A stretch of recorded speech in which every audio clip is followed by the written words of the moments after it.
Jangan bikin bisnis kalau lo mau jadi kaya dari bisnis. Karena gini, gue kenal banyak sekali bisnismen yang omset perusahaannya udah puluhan bahkan sampai ratusan miliar. Tapi kalau di Indonesia kan kalau mau kaya tuh $1 juta ya, 20 miliar let's say cash yang mereka punya. Disuruh keluarin 20 miliar bisa dijamin pasti kebanyakan 90% tidak bisa. Kenapa?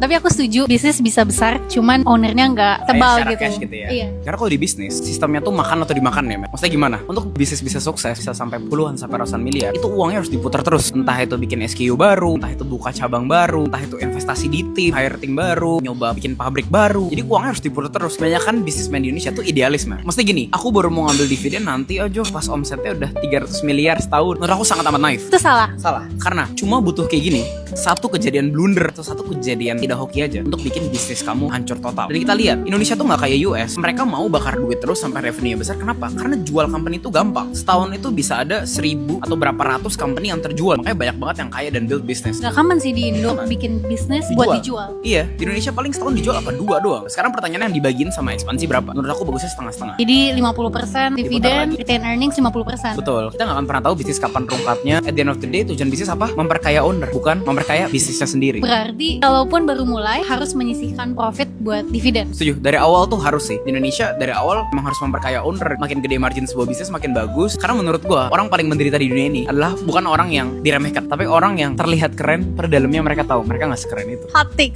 Bikin bisnis iya, tapi jangan lupa untuk investasi. Yes, betul. Follow kita. Di Boniface Jove, konten kreator merintis. Thank you, Jov. Bye.